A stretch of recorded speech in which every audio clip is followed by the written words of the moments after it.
Hey everybody, I am Raul Gonzalez. I'm Oscar Ibieta. And our podcast and show is called Medicare Agent IQ. We are on Spotify, we are on Apple Podcasts, Google, anywhere that you get your podcast, you can find us. And so we hope you're listening. So today, what I wanted to talk about is the value of open-ended questions. Do me a favor, ask me an open-ended question.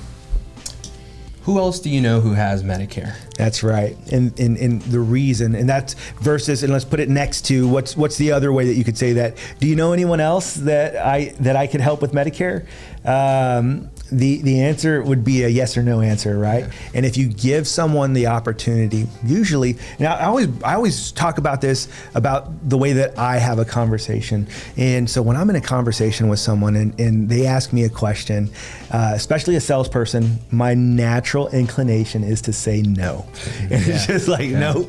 You're like, that's how, like a lot of like, kind of like the sleazy kind of sales people are like, so you got to ask them a question that makes them say yes, and they're committing, like that's not my style at all. I mean, it's just not, I shouldn't have said sleazy.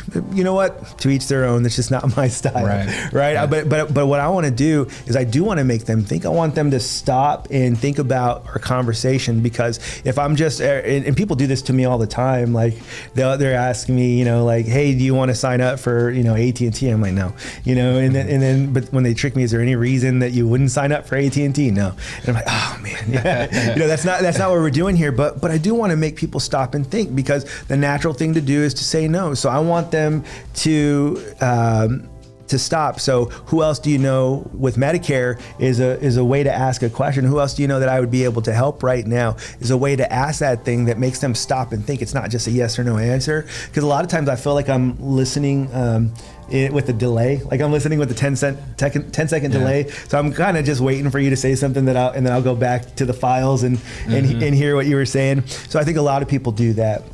And so asking opening questions and kind of as you go through, making sure that you're asking them in a way that makes them stop and think, and having to kind of really just be in that conversation is going to be very valuable. Any other thoughts on that? I think another piece would be just be a good listener, because if you spend enough time with your clients and you just let them talk to you about what it is, if you let them talk long enough, they're going to tell you everything that they desire in a plan, and that allows you to put yourself in a position to present a good product to them. So sometimes just in addition to asking open-ended questions, just take a step back and listen. Yeah, and there's gonna be a lot of value in that. Hey, listen, until next time, again, we're Medicare Agent IQ. We've got a podcast that goes off every Wednesday, or drops, as I always like to say what the kids are saying, but it comes out every Wednesday. And so please give it a listen, like and subscribe, send it to a friend. Until next time.